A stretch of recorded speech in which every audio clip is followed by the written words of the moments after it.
Even though the Lushan area had been a popular place to visit since Eastern Han Dynasty times 2,000 years ago, there wasn't a paved road up to its summit until the 14th century. The 35.6 kilometre long North Mountain Road opened to traffic on August the 1st, 1953. Mao Zedong came to Mount Lu for the second time in 1961, and by this time he had his own villa.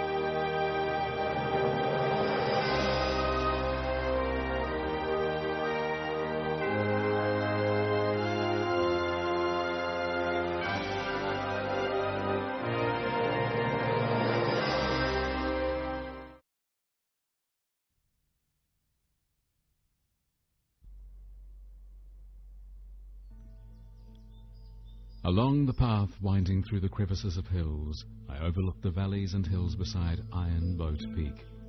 They rose straight up from the bottom of the inaccessible ravines close to each other, vying for the beauty crown. The misted ranges of mountains were coloured by layers of green.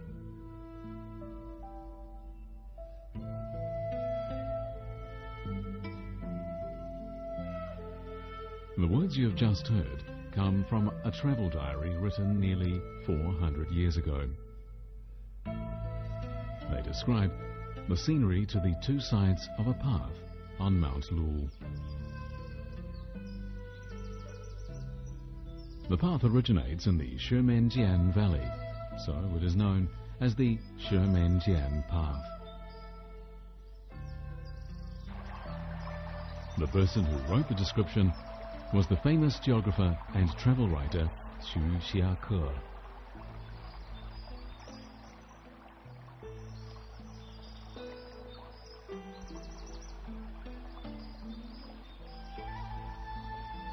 To Xu Xiake, Mount Lu was unlike any other famous mountain he had visited.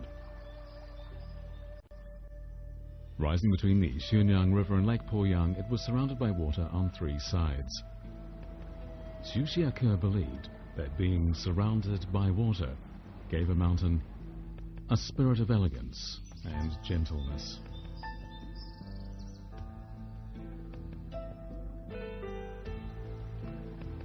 Rivers and lakes, when compared with the sea, were much calmer and smoother.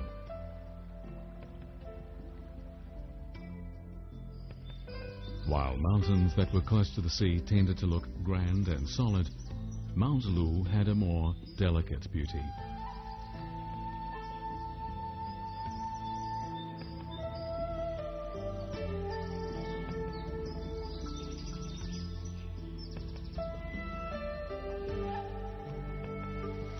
In most poems about Mount Lu, it is clear that the writer was looking up at the mountain from its foot.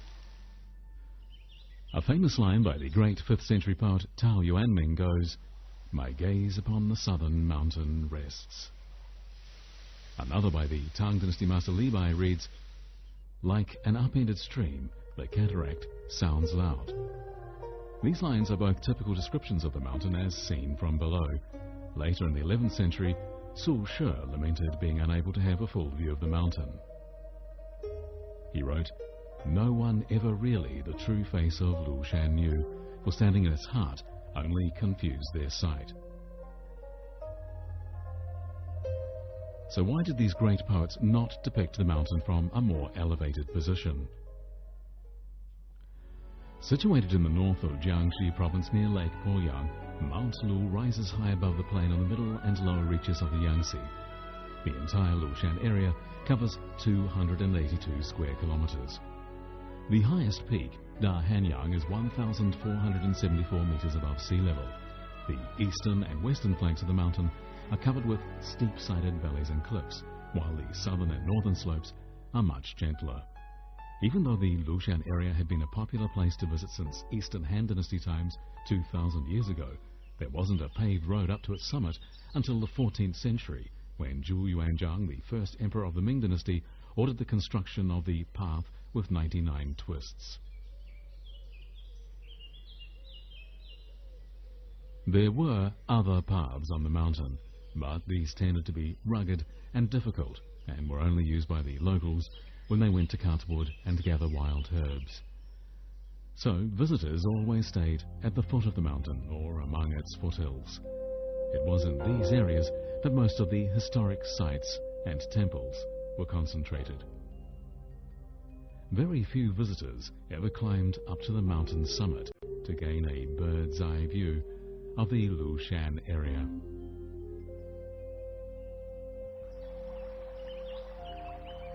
Xu Xiaoke, however, was an exception. As a great traveller, he dreamed of visiting every corner of China. He climbed up to the greater Tianshe Lake in Lushan along winding and rugged mountain paths, and he scaled its highest peak, Great Hanyang. He recorded in his diary, "I looked down. Lake Poyang to the south was vast and mighty, joining the sky at the horizon. From Hukou in the east to Jianchang in the west, so many peaks were in my sight. But before Great Hanyang, they all bowed their heads." Thus, in just a few lines, Xu Xiaoke managed to provide a complete description of the landscape as seen from the summit of Mount Lu. 明代的著名探险家徐霞客，他上庐山的时候，他是从石门涧那里没有路上来，和他同行的他的兄长以及几个同行的人，看到这个道路过于艰险，不敢上，他们从这个99班谷的比较平坦的地方上来，徐霞客一人从石门涧这个披荆斩棘、攀崖寻路，从那里独身上来，在他的游记里面写尽了他一路的艰辛。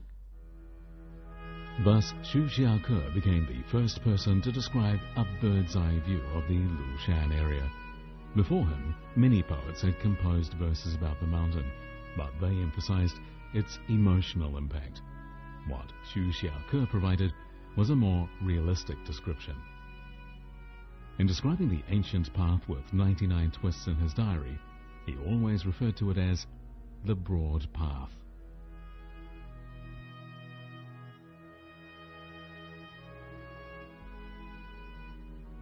However, the road described by Xu Xiaoke as broad seems rather rugged and difficult. Many of the slopes are so steep that a climber has to scramble up them on his hands and knees. Today, we can only imagine what the paths Xu Xiaoke took through the forests and ravines would have looked like.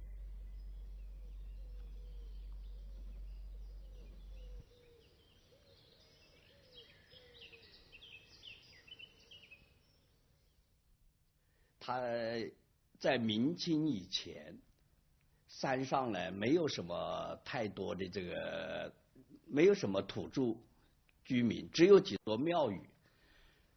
上山的大部分是樵夫、药农，他们从四面小道都可以上山，但那个时候不是严格的道路，他们自己顺着水沟啊，或者在这个丛林里面自己寻找能够上山的路。那个时候没有严格的上山的路。 Even though the Lushan area had been a popular place to visit since Eastern Han Dynasty times 2,000 years ago, there wasn't a paved road up to its summit until the 14th century. The 35.6-kilometre-long North Mountain Road opened to traffic on August 1st, 1953. Mao Zedong came to Mount Lu for the second time in 1961. And by this time, he had his own villa. 268 years after Xu Xiaoke scaled the summit of Mount Lu, someone else who would have a great influence on its history came here. This man had never read the diary of Xu Xiaoke nor any of the celebrated poems written about the mountain. He came with the purpose of building a summer resort featuring comfortable villas. He wanted people to come to Lushan and to linger there. The construction he planned was vast in scale. The first thing he needed was a road. The only road at that time, the ancient path with 99 twists, was totally inadequate.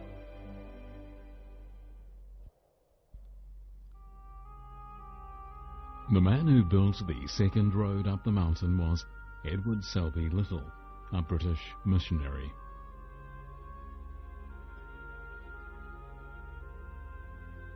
His 9-kilometre-long mountain road was paved by human hands. The road was 2 meters across, wide enough to enable sedan chairs to pass. For 5 decades after it opened, it was the major road in the Lushan area.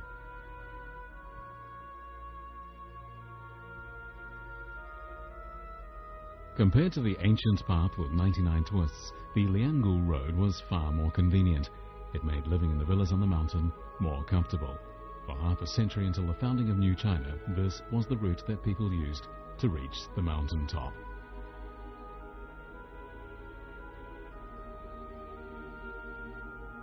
During those years, Lotus Cave was regularly crowded with people. Carrying the visitors' sedan chairs became the major source of income for the local farmers. During the period of the Republic of China, Lushan was known as the summer capital. Its main link to the outside world was the paved road and the bamboo sedan chairs. 那时候我们住的这个地方就是经济的来源，虽然农村里吃了一点那个谷子啊，各种的蔬菜呀，但是经济上还是要的，没有经济还是不行的。所以我们那个时候我们在这里抬轿子就是为了经济，为了搞钱的，不是为了钱的哪个去抬轿子。 In October 1951, the sounds of blasting announced that the sedan bearers' lives were about to change forever. Soon after the founding of the People's Republic of China, work began on the North Mountain Road at Lushan. It had been decided that the mountain needed to be accessed with modern means of transport. Miraculously, the work would be completed within a year. The 35.6-kilometre-long North Mountain Road opened to traffic on August 1st, 1953. Now it took only an hour to get to Guling from Zhejiang by car. Life for the locals was transformed by the road. Before, the 2 paved roads, being steep and remote and unsuited to traffic, had done little to help the locals out of their isolation. But now, with a road capable of carrying traffic, their lives would be very different. 庐山登山公路的这么一个通啊，它整个的打开了庐山的与外部的联系。那么庐山那个时候就成了当时的政治条件下以苏联为首的社会主义阵营呢，各国友人呢。 还包括一些西方跟我们友好的，像当时就与中国联系比较早的英国了等等国家呀，跟这个中国的一些这个外交交往啊人士啊，这个常常来以或者会晤或者游览之地了。 This picture was taken in the early 1950s. At the time, there was a public bus service taking passengers up Mount Lu. The mountain seemed suddenly far more accessible. Inevitably, the demand for sedan bearers shrank rapidly and eventually disappeared.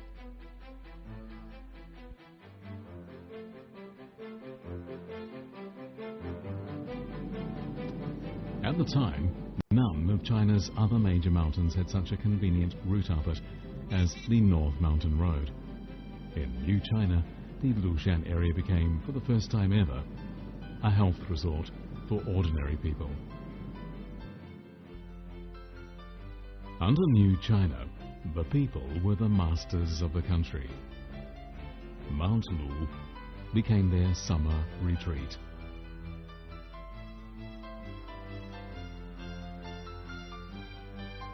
In 1953, the LUSHAN Sanatorium was established. More than 100 villas built originally by foreigners from Britain, the US, France, Germany, Japan, Russia, Sweden and other countries were transformed into rest homes for cadres and model workers. Every year, Mount Lu welcomed huge numbers of happy model workers. Most of them were being rewarded for excelling at their jobs. In the past, they could only have dreamt about a place such as Lushan, but in New China, they had the chance to make their dreams come true. No longer was the mountain the exclusive preserved of the privileged. It was a place where ordinary people could come and relax.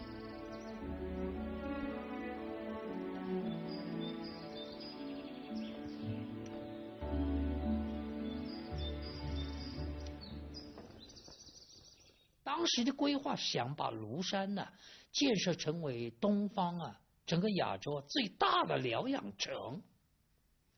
那个时候观念是疗养，那个时候以干部为主体，还包括部分工人、农民，那种疗养，欧洲是苏联式的那种福利里卫生福利里设施这个方向是那个时候当时是主要是走这个临摹学习的阶段，是那么做的。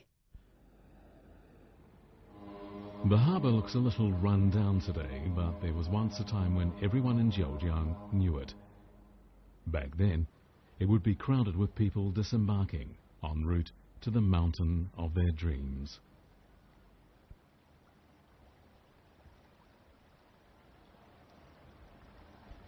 Even though the Lushan area had been a popular place to visit since Eastern Han Dynasty times 2,000 years ago, there wasn't a paved road up to its summit until the 14th century.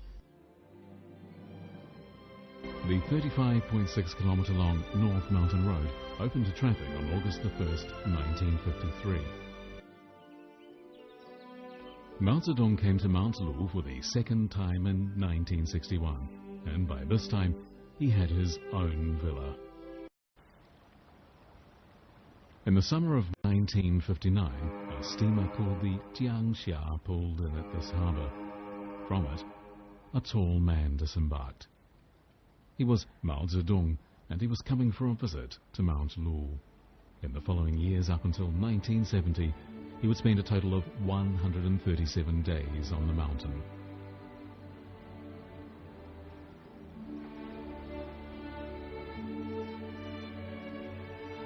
As a rest place, the Lushan area underwent a series of changes. In 1953, work began on the Rijiao Hill Tunnel, cutting through the mountain from north to south. Through it would run the new mountain highway, connecting all the villa areas with the mountain's most famous scenic spots.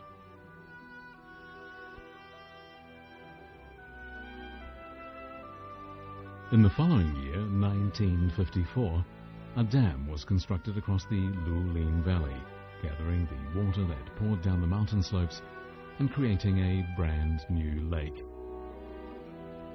The green hills and clear waters formed a stunning picture that came as a pleasant surprise for visitors.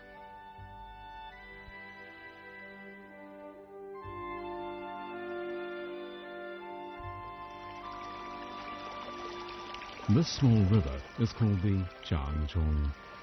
73 years had passed from the time Edward Little began building villas near the river in 1886 to Mao Zedong's first visit to Mount Lu in the summer of 1959. Mao would attend an enlarged conference of the Political Bureau of the Central Committee of the CPC. By coincidence, the house where he stayed was Mei Lu Villa, the former residence of Chiang Kai-shek and his wife Sung Mei-ling. At the time, it was known as Villa number 180. 我们接到主席要上庐山召开会议的时之前，我们事先就做了准备，因为180从环境条件在庐山来讲是比较好的，其他的地方不是院子环境不行，就是各方面有些欠缺。当时我们认为180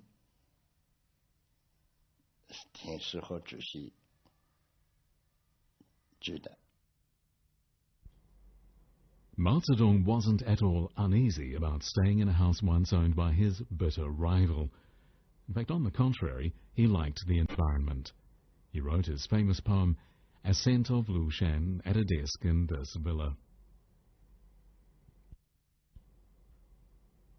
Perching as after flight, the mountain towers over the Yangtze, I have overleapt 400 twists to its green crest. Cold-eyed I survey the world beyond the seas.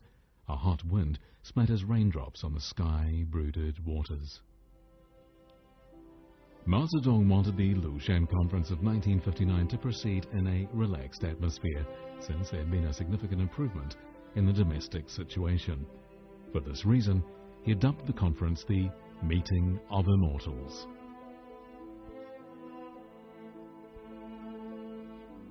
The Meeting of Immortals was held in the LUSHAN Assembly Hall. Previously, it had been a Kuomintang officers' training camp. From 1959 to 1970, 3 LUSHAN conferences were held, and the hall was the venue for all of them. Each of the conferences would have a profound impact on the political situation in China and make a mark on Chinese history.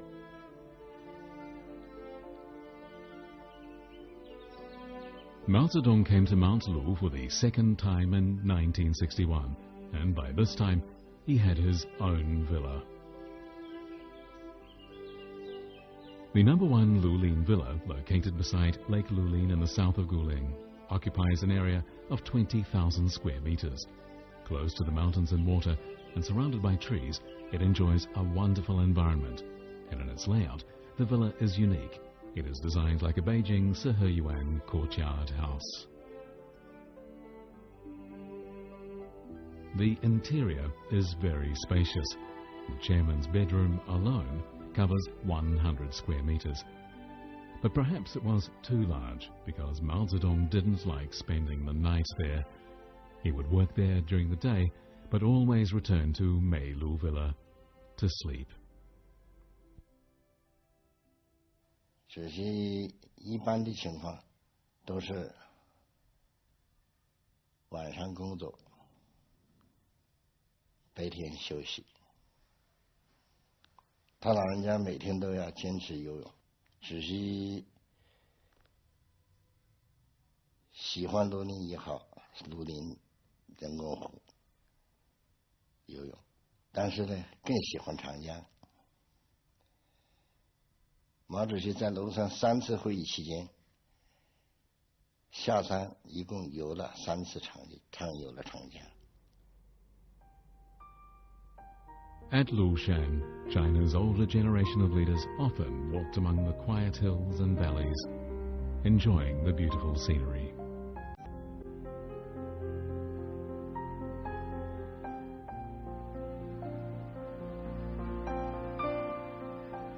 The first LUSHAN conference brought several other state leaders to the mountain for the first time, including Deng Xiaoping. The local residents say they often saw the leaders chatting with the local people during the sessions. Many of the leaders left behind pictures and poetry recording their visit.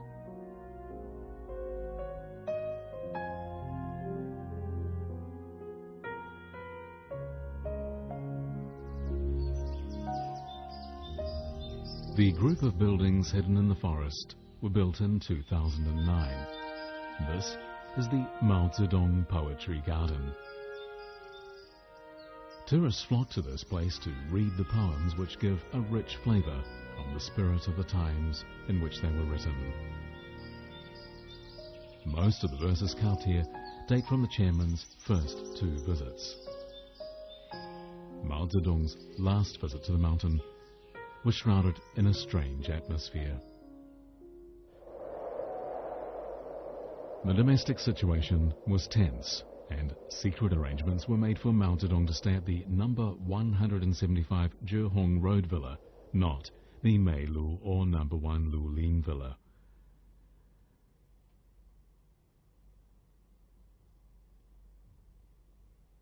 The building had a single story, and it wasn't large, but it had everything the chairman needed. He still worked late at night, and every document that passed over his desk influenced the political situation at the time.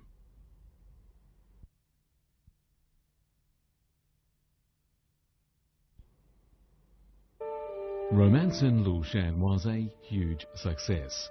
According to the Guinness Book of World Records, the film has the longest first run of a film in one cinema. The old man was Ji Xianlin. He had written just 4 characters, Ren Wen Shang Shan, which means Sacred Mountain of Humanity. The veritable galaxy of writers who'd visited Lushan created many poems depicting the majestic mountain.